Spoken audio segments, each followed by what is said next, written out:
There are other means of transportation that this world does not know about.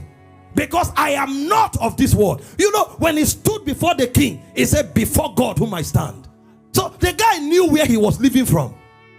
And if he was truly living from there, then he could deploy the mechanisms of that realm. So it was not a bluff. And the king took off and went ahead. But suddenly the Bible said, and the hand of God.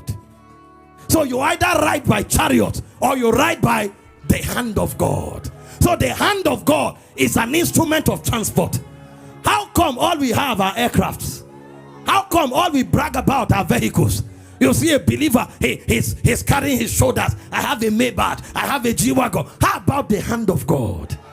How about the one that is not of this world? How about the one that is of heaven? And the hand of God was upon Elijah. The Bible said he outran. You know why we are competing with the world? We are using their utensils. When you enter the elements of Zion, there will be a difference. We will know who should lead who.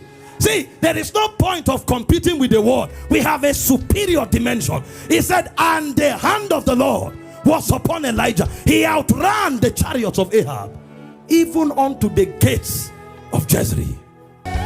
In John chapter 2, Jesus attended the wedding like every other person. And suddenly they said the wine was out.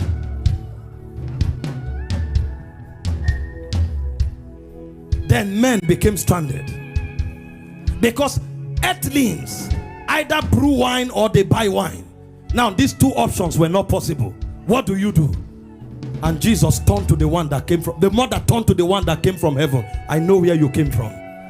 You look like them, you are not of them. He said, whatever he tells you to do, do it. This one is not limited. He can, even if he can't brew, even if he can't buy, he can produce it.